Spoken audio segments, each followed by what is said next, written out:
Hello students.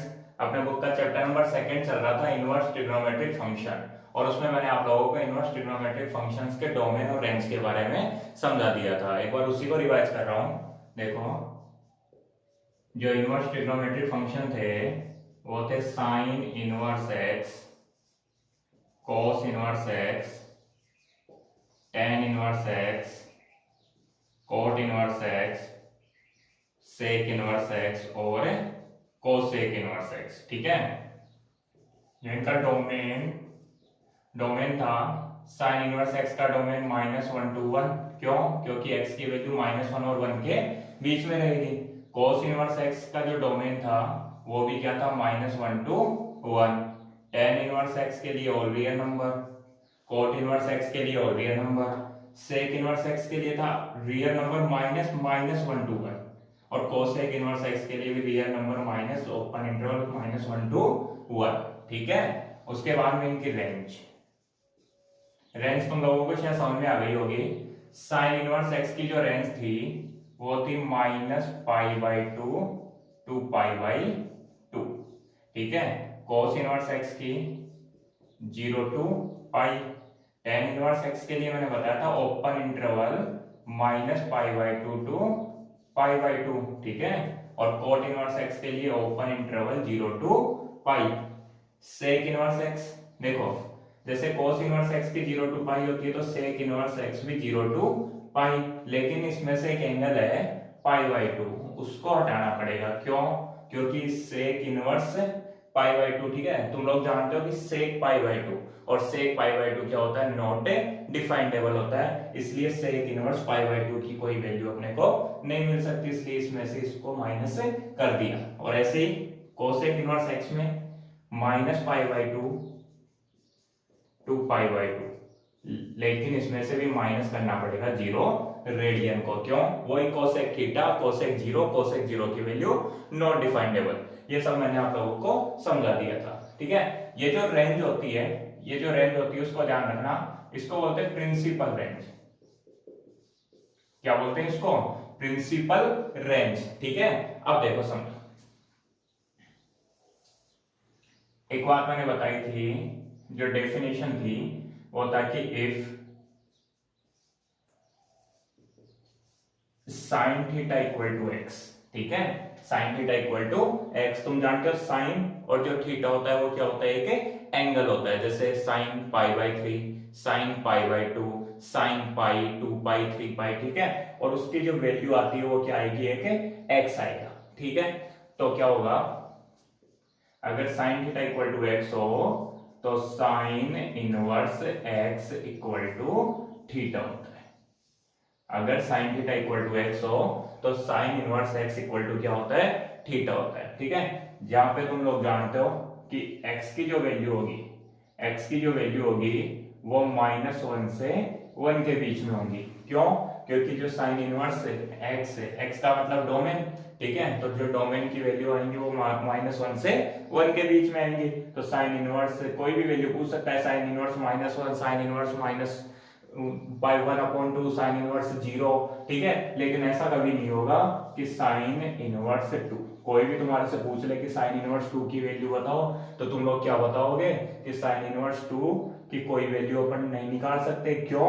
क्योंकि sign inverse x का जो डोमेन होता है वो -1 से 1 के बीच में होता है। ठीक है, इतना तुम लोगों को पता होना चाहिए। ठीक है, अब देखो समझो, ऐसे ही क्या होगा, जैसे cos theta equal to x है तो cos inverse x equal to theta होगा, और ऐसे बाकी सभी ट्रिग्नोमेट्रिक फंक्शंस के लिए। ठीक है, अभी देखो समझो, जैसे मान लो कोई तुम्हारे से पूछे कि साइन इनवर्स 1/2 की वैल्यू क्या होगी। क्या पूछ रहा है कोई कि साइन इनवर्स 1/2 की वैल्यू क्या होगी। तो देखो समझो, अपन जानते हैं कि साइन π/6 का मतलब 30 डिग्री, और साइन π/6 इज इक्वल टू कितना होता है, साइन π/6 इज इक्वल टू 1/2। तो डेफिनेशन के according sine theta equal to x हो, sine theta equal to x हो तो sine inverse x equal to क्या हो जाएगा, थीटा हो जाएगा। इसका मतलब साइन इनवर्स एक्स का मतलब 1/2, sine inverse 1/2 equal to theta. देखो ये थीटा है और ये x है तो sine inverse 1/2 equal to theta, theta का मतलब कितना हो जाएगा यहाँ पे π/6 हो जाएगा। इसका मतलब क्या हुआ, साइन इनवर्स 1/2 की वैल्यू कितनी आ गई, π/6। अब देखो इसको कैसे सोल्व करते हैं। जैसे कोई पूछ रहा है साइन इनवर्स 1/2 की वैल्यू फाइंड करो, तो तुम लोग क्या करोगे, साइन इनवर्स 1/2 को थीटा के इक्वल मान लोगे। ठीक है, क्या मान लिया अपन ने कि साइन इनवर्स 1/2 इक्वल टू क्या होता है, थीटा होता है। ठीक है, अब देखो अगर sine inverse 1/2 equal to theta है तो sine theta equal to is equal to कितना हो जाएगा, 1/2। ठीक है, तो अब देखो साइन थीटा इक्वल टू 1/2, तो sine theta equal to sine, इसको लिख सकता हूँ π/6। क्यों, साइन π/6 की वैल्यू कितनी होती है, 1/2। तो अगर sine theta equal to sine π/6 है तो थीटा इक्वल टू क्या हो जाएगा, π/6। ठीक है, ये समझ में आ गया। और अगर थीटा की वैल्यू π/6 है तो थीटा देखो क्या बोल रहे थे अपन, थीटा किसको माना था, साइन इनवर्स 1/2 को। तो साइन इनवर्स 1/2 इक्वल टू π/6। ठीक है, क्यों, थीटा की जगह लिख दिया साइन इनवर्स 1/2 इक्वल टू π/6। कैसे सोल्व करना है, कोई बोल रहा है साइन इनवर्स 1/2 की वैल्यू फाइंड करो, तो साइन इनवर्स 1/2 की वैल्यू फाइंड करने के लिए उसको मैंने किसके इक्वल माना, थीटा के इक्वल। अगर sine inverse 1/2 equal to theta है तो साइन थीटा इक्वल टू 1/2 हो जाएगा। अब 1/2 का मतलब क्या हो गया, साइन π/6, तो थीटा इक्वल टू π/6। ठीक है, देखो प्रीवियस ईयर अपन पढ़ते थे कि sine theta equal to sine alpha हो, तो x इक्वल टू होता है n पाई प्लस माइनस 1 की पावर n इंटू अल्फा। लेकिन वो कब है, जब अपने को जनरल सॉल्यूशन पूछे। ठीक है ना, साइन इनवर्स 1/2 का जनरल सॉल्यूशन पूछे। लेकिन अभी क्या पूछ रहा है वो, प्रिंसिपल वैल्यू रेंज। ठीक है, अभी ये ध्यान रखना, अभी जो मैं बात करूंगा वो किसकी बात करूंगा, प्रिंसिपल वैल्यू रेंज की। ठीक है ना, मतलब प्रिंसिपल रेंज के बीच में आंसर आना चाहिए, मतलब -π/2 से लेके π/2 के बीच में आंसर आना चाहिए था। तो थीटा इक्वल टू π/6 है और साइन इनवर्स 1/2 इक्वल टू क्या हो गया, π/6 हो गया। ठीक है, ये समझ में आ गया। लेकिन देखो ये तो इसका बेसिक था, अभी माइनस का भी समझेंगे अपन। लेकिन समझना देखो कि साइन इनवर्स 1/2 की वैल्यू पूछ रहा है। ठीक है, क्या पूछ रहा है, साइन इनवर्स 1/2 की। लास्ट ईयर क्या होता था, लास्ट ईयर अपन पढ़ते थे कि साइन π/6 इक्वल टू 1/2 पढ़ते थे, साइन π/6 इक्वल टू 1/2। ठीक है, ट्रिग्नोमेट्रिक फंक्शन में यही पढ़ा है अपन ने, मतलब साइन की वैल्यू π/6, साइन π/6 पे कितनी वैल्यू मिलती थी अपने को, 1/2। तो अब अपने को क्या करना है, इनवर्स। इनवर्स का मतलब तुम्हें ये सोचना है, देखो साइन इनवर्स 1/2 पूछ रहा है तो तुम्हें ये सोचना है कि साइन की वैल्यू 1/2 कितने एंगल पे मिलती थी, वो कौन सा एंगल था जिसपे साइन थीटा की वैल्यू 1/2 होती थी, तो थीटा क्या होता था, तो इसका मतलब थीटा इक्वल टू क्या होगा, π/6। देखो साइन की वैल्यू 30 डिग्री पे 1/2 होती थी, तो साइन इनवर्स 1/2 की वैल्यू 30 डिग्री हो गई। सेम ऐसे ही जैसे मान लो, समझो जैसे मान लो तुम्हारे से पूछ ले tan इनवर्स √3। अब tan इनवर्स √3, तो देखो तुम्हें क्या सोचना है, tan की वैल्यू √3 कहां पे मिलेगी। ठीक है, tan थीटा की जो वैल्यू होती थी, tan थीटा की वैल्यू और √3 कब होती थी, जब थीटा इक्वल टू π/3 होता था, 60 डिग्री। ठीक है, थीटा इक्वल टू क्या होता था, π/3। इसका मतलब क्या हुआ, tan इनवर्स √3 की वैल्यू π/3 आ जाएगी, 60 डिग्री। समझ में आ रहा है कुछ, जैसे यहां समझना, sine inverse sine cos inverse 1/2। अब कोस इनवर्स 1/2 तो चेक करना है कि कोस थीटा की वैल्यू 1/2 कब होती थी, तो कोस थीटा की वैल्यू 1/2 होती थी जब theta equal to 60 degree. 60 degree का मतलब π/3 होता था, तो इसका आंसर कितना हो गया, π/3 हो गया। ठीक है, ऐसे देखो समझना, जैसे सेक इनवर्स √2। ठीक है, क्या पूछ रहा है भाई, सेक इनवर्स √2 की वैल्यू। अब सेक इनवर्स √2 की वैल्यू कैसे फाइंड करोगे, तो तुम्हें सोचना है सेक थीटा इक्वल टू √2 कब होता था, जब theta equal to 45 degree. 45 degree का मतलब π/4 होता था। ठीक है, पता है ना तुम लोगों को, π/4। ठीक है, सेक π/4 इक्वल टू √2। ठीक है, तो sec inverse √2 is equal to कितना हो जाएगा, π/4 हो जाएगा। ठीक है, ये सब कुछ तुम्हारे को समझ में आ रहा होगा शायद। देखो एक और एग्जांपल ले लेते हैं, जैसे तुम्हारे से पूछ रहा हूं कि कोट इनवर्स 1, ठीक है, कोट इनवर्स 1 की वैल्यू। तो तुम्हें क्या सोचना है कि कोट की वैल्यू 1 कब होती थी, तो कोट थीटा इक्वल टू 1 होता था जब थीटा इक्वल टू 45 डिग्री होता था। इसका मतलब कोट इनवर्स 1 की वैल्यू कितनी हो जाएगी, 45 डिग्री, मतलब पाई बाई 4, ठीक है। ये सब कुछ तुम्हें शायद समझ में आ रहा होगा। मैंने क्या बताया, sine theta equal to x हो, ध्यान रखना साइन के साथ में हमेशा एंगल आता है, साइन के साथ में एंगल आएगा और उसका आंसर एक वैल्यू आती है, लेकिन इनवर्स के साथ में वैल्यू लिखी हुई रहेगी। जैसे साइन इनवर्स 1/2, या ऐसा नहीं आएगा साइन इनवर्स पाई बाई 6 या साइन इनवर्स 30 डिग्री, वो तो कब आएगा, साइन 30 डिग्री आएगा, ठीक है। तो साइन इनवर्स 1/2 उसका आंसर क्या आता है, एक एंगल आता है। जब भी इनवर्स फंक्शन अपन पढ़ेंगे तो साइन इनवर्स एक्स हो, कोस इनवर्स एक्स हो, टेन इनवर्स एक्स हो, या फिर वहां में और भी जो भी ट्रिग्नोमेट्रिक फंक्शंस हैं, तो sine inverse x, cos inverse x, tan inverse x, इनका जो आंसर मिलेगा अपने को वो एक एंगल मिलेगा, ठीक है। जैसे sine inverse 1/2 equal to pi by 6, tan inverse √3 is equal to pi by 3, ठीक है। मतलब टेन की वैल्यू √3 कब होती थी, ठीक है, जब पाई बाई 3 एंगल होता था। इसका मतलब tan inverse √3 equal to pi by 3। इसको देखो बेसिक से भी अपन ने किया। कोई पूछ रहा है बोले साइन इनवर्स 1/2 की वैल्यू फाइंड करो, तो साइन इनवर्स 1/2 को मैंने थीटा माना। मैंने थीटा क्यों माना, क्योंकि मेरे को पता है कि एंगल आएगा और थीटा किसको डिनोट कर रहा है, कि एंगल को डिनोट कर रहा है। तो जब भी कोई भी तुम्हारे को जैसे sine inverse, cos inverse, tan inverse कुछ भी समझ में नहीं है, कुछ भी समझ में नहीं है, तो उसको किसके इक्वल मानेंगे अपन, थीटा के इक्वल मानेंगे, ठीक है। तो sine inverse 1/2 equal to theta, तो साइन थीटा इक्वल टू 1/2। अब साइन थीटा इक्वल टू 1/2 है, इसका मतलब sine theta equal to sine pi by 6, तो थीटा इक्वल टू क्या हो गया, पाई बाई 6 हो गया, ठीक है। ये समझ में आ गया। पाई बाई 6 ही क्यों लिया, n पाई प्लस माइनस 1 की power n into pi by 6 क्यों नहीं लिया, ठीक है। वो इसलिए क्योंकि अपने को क्या करना है, प्रिंसिपल रेंज में आंसर निकालना है। तो प्रिंसिपल रेंज में मैंने आंसर क्या निकाला, sine inverse 1/2 equal to pi by 6। Theta किसको माना था, साइन इनवर्स 1/2 को। ऐसे और भी क्वेश्चन कर सकते थे, जैसे tan इनवर्स √3, ठीक है। तो tan इनवर्स √3 को कैसे निकालते हैं, तो देखो tan इनवर्स √3 समझना, इसको थीटा के इक्वल मान लेते हैं, तो tan थीटा इक्वल टू √3 हो जाता।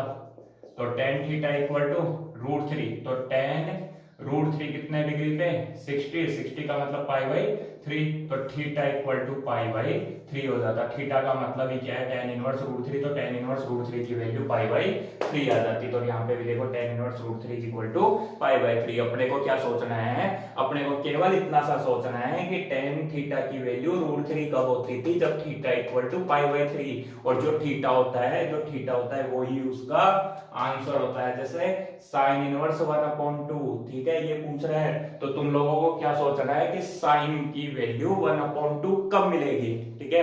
क्या सोचोगे, साइन की वैल्यू 1/2 कब मिलेगी, तो तुम्हारा आंसर क्या होगा, बोले जब थीटा की वैल्यू पाई बाई 6 होगी। तो जो थीटा है वही अपना आंसर है, ठीक है। ये तो अपने पॉजिटिव एंगल्स के बारे में। अभी देखो,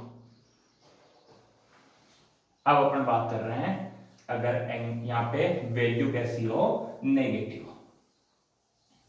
जैसे तुम्हारे को वैल्यू फाइंड करनी हो साइन इनवर्स -1/2 की। किसकी वैल्यू फाइंड करनी है, साइन इनवर्स -1/2 की वैल्यू फाइंड करनी है। मुश्किल नहीं है, बेसिक पता होना चाहिए, आराम से समझ में आएगा। देखो साइन इनवर्स -1/2, तो इसको किसके इक्वल मानेंगे, थीटा के इक्वल मानेंगे। वही कंसेप्ट है, इसका मतलब साइन थीटा इक्वल टू -1/2, और फिर इसको लिख देता हूं sine theta equal to minus sine pi by 6, ठीक है। इतना समझ में आ गया होगा। ये अपन लास्ट ईयर भी करते थे, ठीक है, जब हम प्रिंसिपल वैल्यू और जनरल वो प्रिंसिपल सॉल्यूशन और जनरल सॉल्यूशन फाइंड करते थे। अब समझो, देखो sine theta equal to minus sine pi by 6 है, तो तुम्हें क्या सोचना है कि साइन नेगेटिव कब होता है। तो साइन नेगेटिव कब होता है, जब वो कौन से क्वाड्रेंट में हो, देखो फर्स्ट में पॉजिटिव, सेकंड में पॉजिटिव, थर्ड में नेगेटिव और फोर्थ में भी नेगेटिव। तो साइन की वैल्यू, अब देखो तुम्हें कौन से क्वाड्रेंट में जाना हो, या तो थर्ड क्वाड्रेंट में जाओगे, या फिर कौन से क्वाड्रेंट में जाओगे, वो फोर्थ क्वाड्रेंट में जाओगे। अब फोर्थ क्वाड्रेंट में देखो समझना, तो मैं इसको क्या लिखूंगा, साइन थीटा इक्वल टू। अब प्रॉब्लम ये आ गई, बोले सर फोर्थ क्वाड्रेंट में जाना है कि थर्ड क्वाड्रेंट में, तो तुम्हें क्या देखना है, प्रिंसिपल सॉल्यूशन पूछ रहा है ना, तो प्रिंसिपल सॉल्यूशन का मतलब आंसर कहां से कहां तक आना चाहिए, -π/2 से लेके प्लस से π/2 के बीच में। तो -π/2 से लेके +π/2 के बीच मतलब ये, ठीक है। कौन सा क्वाड्रेंट, फोर्थ क्वाड्रेंट या फर्स्ट क्वाड्रेंट, ठीक है। इतना समझ में आ गया। अब देखो समझना, अब फोर्थ क्वाड्रेंट का मतलब अगर मान लो यहाँ पे नेगेटिव है, अगर यहाँ नेगेटिव है जैसे साइन इनवर्स -1/2, तब तो फोर्थ क्वाड्रेंट में, और अगर पॉजिटिव होता साइन इनवर्स 1/2 तब सीधा अपना आंसर क्या था, π/6 आ जाता, वो था फर्स्ट क्वाड्रेंट में। अब फोर्थ क्वाड्रेंट में कैसे चले, तो देखो इसको मैं लिखूंगा यहाँ पे साइन -π/6, यहाँ पे ऐसे नहीं करना 2π माइनस थीटा करके, यहाँ पे क्या करेंगे साइन -π/6, क्यों, क्योंकि अपन जानते हैं sine minus theta equal to minus sine theta होता है, sine minus theta equal to minus sine theta होता है, इसलिए मैंने क्या लिखा साइन -π/6, ठीक है। इसको साइन माइनस थीटा बना दिया। अब देखो इसको, इसका मतलब sine theta equal to sine -π/6, तो थीटा इक्वल टू क्या हो गया -π/6, थीटा की वैल्यू क्या, साइन इनवर्स -1/2 इक्वल टू क्या आ गया -π/6, ठीक है। इसके अपने पास में डायरेक्टली फॉर्मूले भी हैं, ये केवल मैं तुम्हारे को बेसिक समझा रहा हूँ, फिर अपन एक फॉर्मूला पढ़ेंगे साइन इनवर्स -x का। अभी थोड़ा सा बता देता हूँ, साइन इनवर्स -x का फॉर्मूला होता है minus sine inverse x, x का मतलब 1/2, तो माइनस और साइन इनवर्स 1/2 की वैल्यू π/6, डायरेक्टली तुम्हारे को आंसर मिल जाएगा, ठीक है। ऐसे देखो जैसे cos इनवर्स 1/2 की वैल्यू फाइंड करनी हो, cos इनवर्स -1/2, तो इसको क्या करो थीटा के इक्वल मान लिया कि cos इनवर्स -1/2 थीटा के इक्वल होता है, इसका मतलब cos थीटा इक्वल टू -1/2, ठीक है। तो अब cos theta equal to minus cos 45 degree मतलब π/4, ठीक है। अब देखो ये नेगेटिव आ गया, इनवर्स की बात हो रही है, तो cos में इनवर्स की रेंज क्या होती है 0 to π, ये 0 और ये π, मतलब या तो फर्स्ट क्वाड्रेंट में चलना है या सेकंड क्वाड्रेंट में चलना है, ठीक है। तो cos की जो वैल्यू होती है वो कैसी, फर्स्ट में पॉजिटिव, सेकंड में नेगेटिव, थर्ड में नेगेटिव और फोर्थ में पॉजिटिव, तो इन दोनों क्वाड्रेंट से तो मतलब ही नहीं है, क्यों, क्योंकि प्रिंसिपल रेंज कहां से कहां तक है 0 to π। अब तुम्हें खुद को सोचना है कि सेकंड क्वाड्रेंट में जाओगे कि फर्स्ट क्वाड्रेंट में रहोगे, तो देखो कैसी वैल्यू है नेगेटिव, नेगेटिव है तो कौन से क्वाड्रेंट में चलना पड़ेगा, सेकंड के अंदर, ठीक है। और सेकंड में तुम लोग जानते हो लास्ट ईयर भी करते थे, क्या करना पड़ेगा π-θ, ठीक है। तो इसको मैं क्या लिखूंगा cos theta equal to cos π-π/4, क्यों, क्योंकि cos π-θ इक्वल टू होता है माइनस cos थीटा। साइन में क्या किया था, साइन में तो सीधा ये माइनस ही अंदर चला गया था, क्यों, sine -θ equal to minus sine theta होता है जो फोर्थ क्वाड्रेंट में जाना था, ठीक है। अभी अपने को सेकंड क्वाड्रेंट में चलना है, तो π-θ किया तो cos π-π/4, ठीक है। अब इसको सोल्व कर दोगे, ये समझ में आ गया ना, cos π-θ equal to minus cos theta, तो cos theta equal to cos π-θ, तो ये क्या हो गया cos, इसको देखो 4π - π इक्वल टू 3π/4, ठीक है। तो थीटा की वैल्यू क्या हो गई 3π/4, थीटा का मतलब cos इनवर्स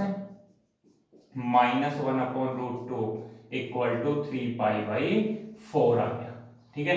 ये केवल समझने के लिए कोई दिक्कत नहीं है, बाद में फॉर्मूला मिलेगा, मैंने बता दिया था अभी, जो भी माइनस जैसे cos इनवर्स -1/2, tan इनवर्स -√3, जो भी वैल्यूज होंगी माइनस वाली, ठीक है, उन सब के लिए अपने पास में फॉर्मूला है। जैसे इसके लिए फॉर्मूला आता है cos इनवर्स -x का होता है pi minus cos inverse x, ठीक है। तो x की जगह कितना लिखा हुआ है 1/2, तो ये पाई माइनस, अब क्या चेक करना है cos इनवर्स 1/2 की वैल्यू, ये तो तुम्हें डायरेक्टली आती है ना, जैसे sec इनवर्स √2 की निकाली थी, tan इनवर्स √3 की निकाली थी, वैसे cos इनवर्स 1/2 की वैल्यू क्या होती है π/4, तो पाई माइनस से π/4 इज इक्वल टू 3π/4 इसका आंसर हो जाता, ठीक है। ये समझ में आ गया, इसको एक बार दोबारा से समझ लो।